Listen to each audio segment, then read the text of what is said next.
This episode of the Ottawa Entrepreneurs Podcast is brought to you by Extension Marketing, the marketing agency that specializes in unique needs and budgets of small to medium-sized businesses. They provide turnkey marketing solutions that get results. You can find out more today at extensionmarketing.com. Now here's your host, Pat Whalen. Thanks for taking the time to come on the show today, Don. Appreciate it. Oh, my pleasure, Pat. Always great to see you and talk to you. Why don't we start off, Don? Introduce yourself and your company and a bit about your background, please. Sure. I'm Don Masters. My company is Mediaplus Advertising. We've been in business just over 4 decades, just celebrated our 40th anniversary in July of this year. We're a full-service advertising, content creation, web development company that that has always believed that you put clients first and everything else will look after itself. Well, first off, congratulations. 40 years is a long time. And so you started the business when you were 5, I take it? Is that how this works? 7, actually. Actually, I started the business like 3 years out of university. I studied journalism at Carleton, actually, and about 3rd year, I decided I didn't want to be a journalist because I liked working in all media. And back then, you made your choice: was it TV, print, or radio? And I liked all of them. I liked filmmaking, so I liked writing for all those media. So I decided in 3rd year that advertising was the route I was going to take. I got a job out of university for 3 years at a small local agency, and then I met my first partner in the business, and he and a couple of his partners put $500 in the bank and said, start an ad agency, and if things don't go well, you can make your rent. So that's how it got started. And wow. He and I we bought out the original investors after a couple of years, and then my current partner, longtime partner, Christine Kincaid, and I bought his shares in the company in 1990. Wow. Obviously you've seen so many changes in our industry during that time. What are kind of 1 or 2 key ones that you've seen? Well, I mean, digital is the big change, both, in terms of media that we use, but also in the tools, right? So back in the day, to create a print ad was, it was a total process of craftspeople, typesetters and, layout artists and putting things on a Bainbridge board and taking a photo of them or doing color separations. I mean, just the time and cost alone of that process to do a full color magazine ad was ridiculous. And today we send a PDF, right? And yeah, same with video. We used to shoot in 35 millimeter film or 16 mil film, and commercials back in the day, and then they would be actually edited as film, and then video came along and really established itself, and the stuff that we can do, the content that we can create, and the speed at which we can create it and turn it around is just it's night and day compared to back in the day. And that's when cut and paste really meant something. But I remember those days. Back in those days, you'd literally cut from the film or wherever you're cutting from and literally paste where the term came from. Yeah. Oh yeah. In journalism school, we would do radio reports, and we were cutting and taping literal audio tape. Yeah. Which the younger folks that work for us now, they have no idea and no concept of that. But yeah, that's the way it was. Wow. And when you first started, Don, you mentioned you had a partner. How big was the team back then? Was it literally just the 2 or 3 of you, or did you already have staff right away? You know what? It was really just me, because he was a partner in another business. He was actually an engineering consultant, and these guys, they were all engineers, and they had this idea. It was back when laser video discs were introduced. And they had this idea, we should get into laser video disc production. And I met my first partner at a marketing association luncheon, and he called me up a couple of days later because, of course, there was no email back then. And he says, he said, "Hey, we're thinking of doing this, and we'd like you to start this business for us. We think you're the right person." And so I said to him, "Well, listen, I can start an ad agency, and then if we have some video disc projects that come along, great. If not, we'll start an ad agency." So it was really just myself. He was sort of part-time, I guess I would say. There was, some initial business development. We were fortunate in that the engineering guys that had invested the $500 in my future rent had a business associate who was starting an airline in Mirabel Airport in Montreal, a charter airline.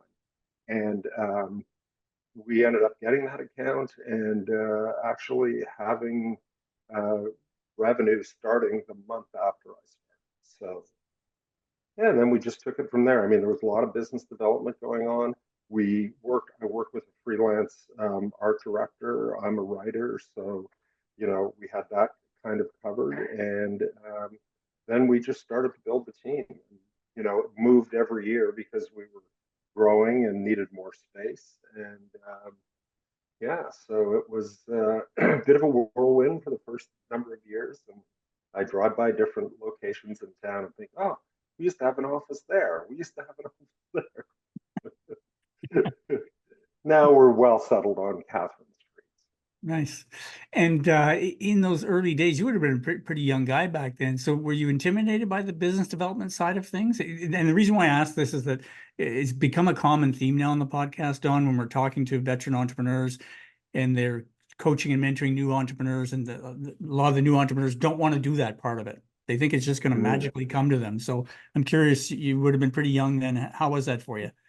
Well, I mean, I guess I realized that the business of advertising is it's about relationships, and it's about working with client teams, right? So, and they want to, I realized that they want to get a sense of who would they be working with and dealing with. So I was never, I mean, I had some experience public speaking through my life in different situations and so on. So I was never really, too concerned about that part of it and about making the case for why, we were the agency to go with. Yeah. And in fact, to be honest, that it's kind of an interesting part of the advertising business because you do a proposal, then you get shortlisted, and you go in and you make a presentation. It's kind of like the Super Bowl of the agency business, that pitch, right? And, yeah.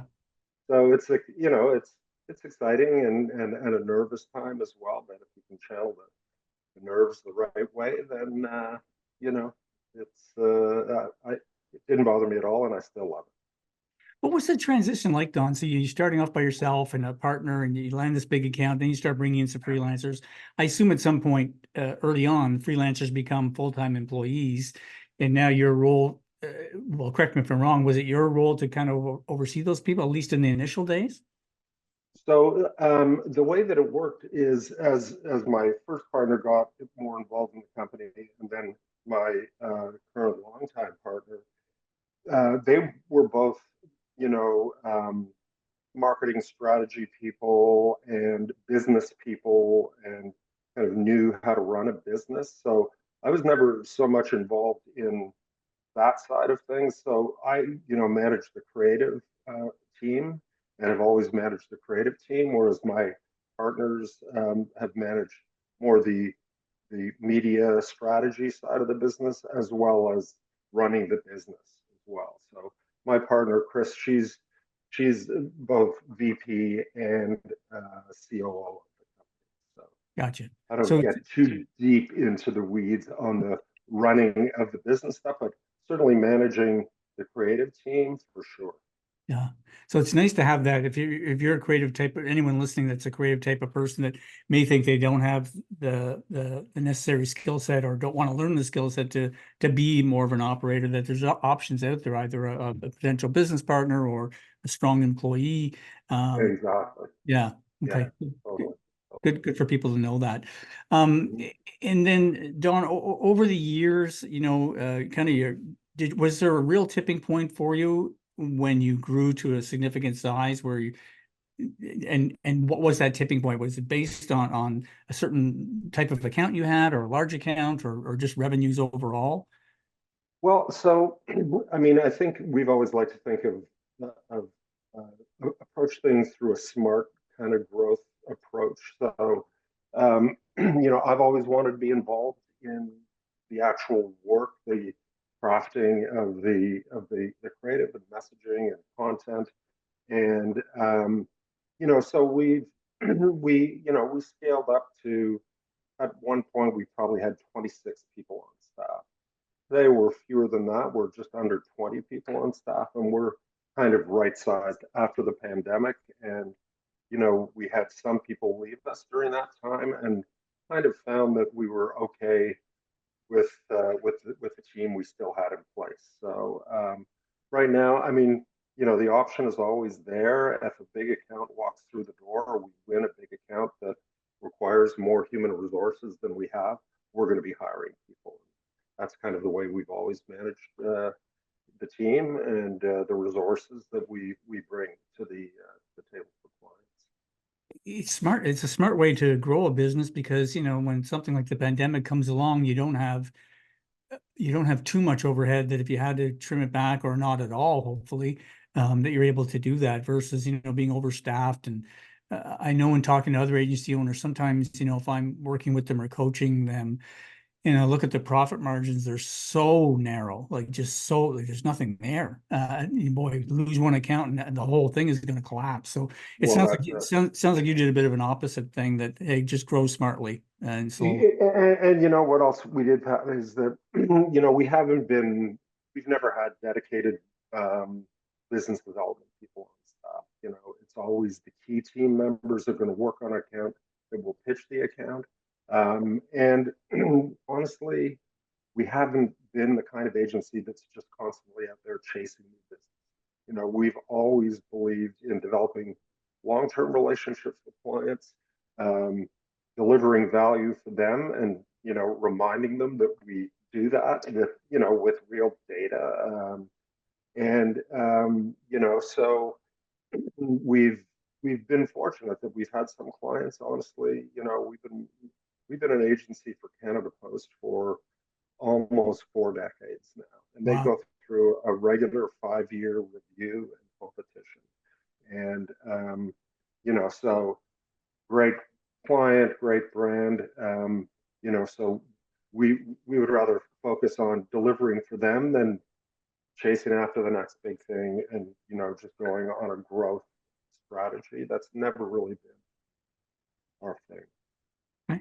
Let's shift the focus, Don, now to some lessons learned along the way. And if you don't mind, not everyone listening is going to want to start an agency like you and I have. So maybe we can talk in more general terms. So Sure. What would be 2 or 3 key lessons that you'd like to pass along to someone listening? Why don't we start off with someone that's already has a business and maybe struggling? Is there 1 or 2 lessons for that individual you'd like to pass along? Well, I mean, I guess I would still approach it from a marketing standpoint. If you're really struggling as a business in terms of revenue, you need to really stop and evaluate what it is that you're offering, and who you're offering it to, and whether it's the right offering, and whether you're offering it to the right target audience. So that's where I would start. I mean, if a business is not performing to the level that its owners want it to perform, then they have to. Those are fundamental questions they have to ask. Along with is our price? Are we pricing things properly? I mean, I suppose that's part of the offer, but I think those kind of fundamental things about marketing immediately enter the consideration set for a business that isn't doing well.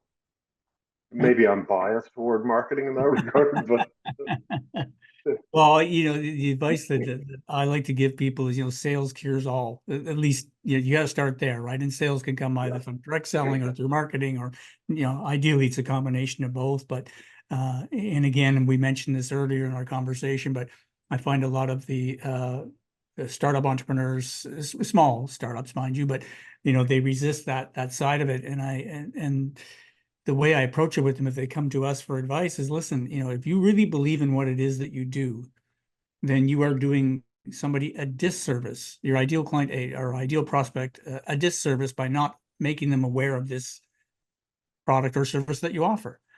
Totally. Yeah, and when we put it like that, then the light bulb goes off a little bit, and they understand that, because sales, unfortunately, has this negative connotation around it, and it really shouldn't, because if you're selling something you believe in and you truly believe the person you're talking to needs it, then that's that. It's not more complicated than that. No, it isn't. It isn't at all.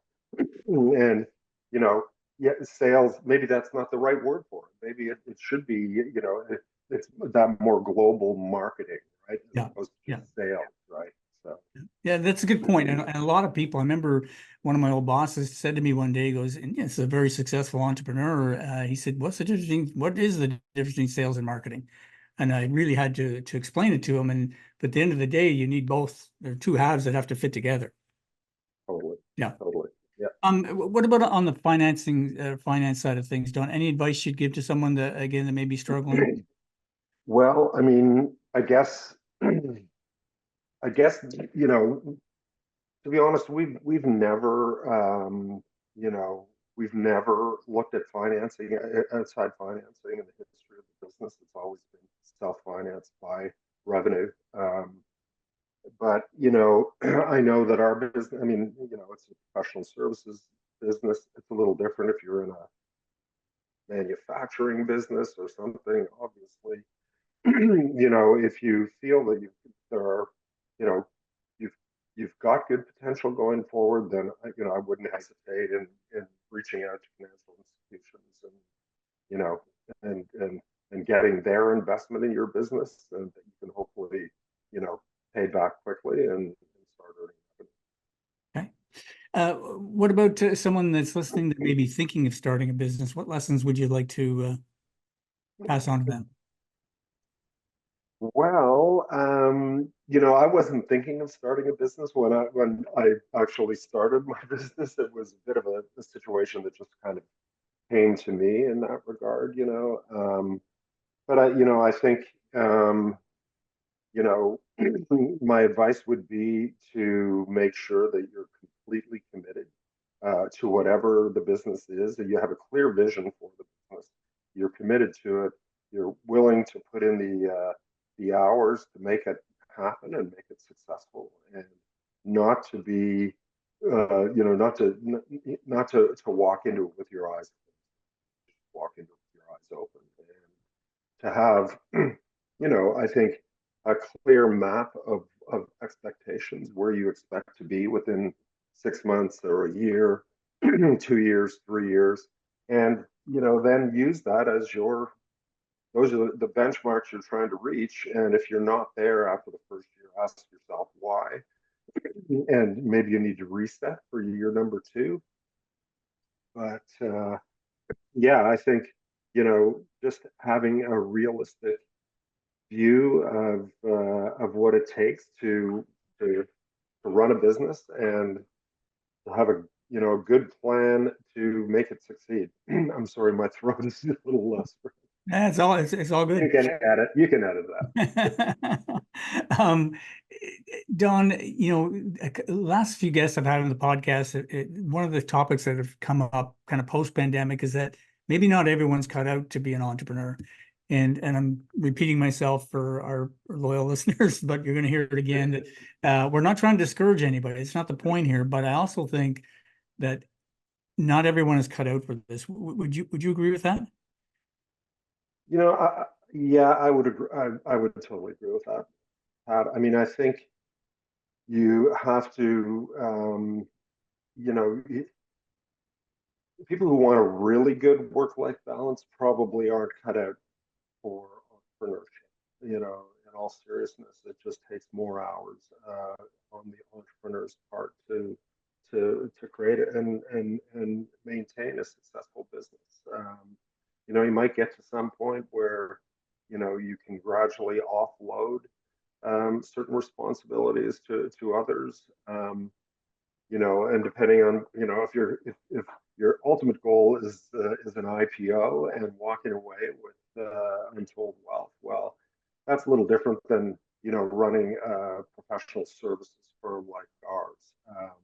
But I think that's the key, is what kind of life do you want to have in terms of just the sheer number of hours you're going to spend working, compared to when you'd be working for someone else. You're working for yourself, and it takes some sacrifice on the life side of things, and that's just the way it is. And hopefully you can compensate for it through in other ways. But yeah, I'm still up at 5 a.m. and at my desk at 6 every day. So Wow.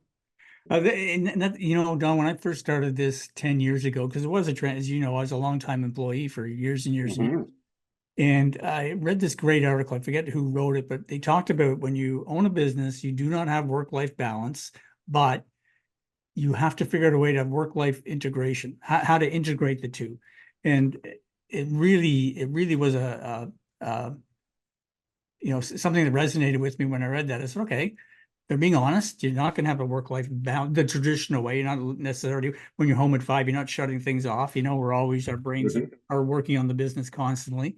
But how can you integrate that? And the way I interpreted that was, okay, how can I do this in such a way that doesn't impact my relationship with my family and my friends? And there's all kinds of workarounds around that. So if you have young children, for example, and you want to go see a play, now you have the freedom to go do that, knowing that you're not going to be able to just shut things off when you get back at 5. It may mean you work till 6 or 7, whatever that looks like, but you went to that event with your child. So, I think there's benefits that way that people don't talk enough about. Yeah, no, you're absolutely right. I mean, when our kids were young, I would come home at 5 o'clock and, spend 2.5, 3 hours with them before it was bedtime. And then I would, go to the office and work, not back to the office, but to the office here at the house and work for a couple more. So, yeah, it was a little less sleep than I really should have been getting, but I've fixed that. So. Hey, Don, before we went live, you were telling me about some of the great work that you do in our community, you and your business partner. Can you share that with our listeners, please? Sure. So, I mean, we've been involved with a lot of charitable organizations. I was a member of the board of the Snowsuit Fund for well over 3 decades, and we continue to do work for them. We have done work for the Christmas Cheer Breakfast for a number of years. We do all of the work for the Trees of Hope for CHEO, which is held at the Fairmont Chateau Laurier every year.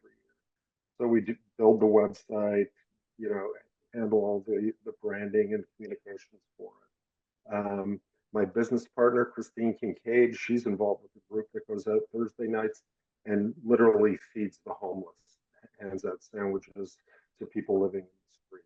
So, it's important, and we've always felt that it's important to give back to the community. And, we're big Ottawa fans and Ottawa boosters. We've been, working with Ottawa tourism for, a few decades, and, we love the city and we want nothing but the best for the city. Awesome. That's really good of both of you to put all that back into our community. And I agree with you. I'm born and raised here, and our team has a saying, we like to serve the community that serves us, because without this great city and everyone in it, I don't have a business, and maybe you don't either. So that's right. It's really important to get back. Don, where can our listeners find out more about your agency and yourself? Well, they can find out about the agency at mediaplusadvertising.com. And there isn't a lot about me on there, because I'm generally a modest guy and don't really put myself out there that much. But yeah, Great. The website kind of got it all. Awesome. Thanks so much for doing this, Don. Really appreciate your time. My pleasure, Pat. Great to see you. Good to see you. If your company or organization is looking to improve your marketing, go to the Extension Marketing website at extensionmarketing.com and book a discovery call today.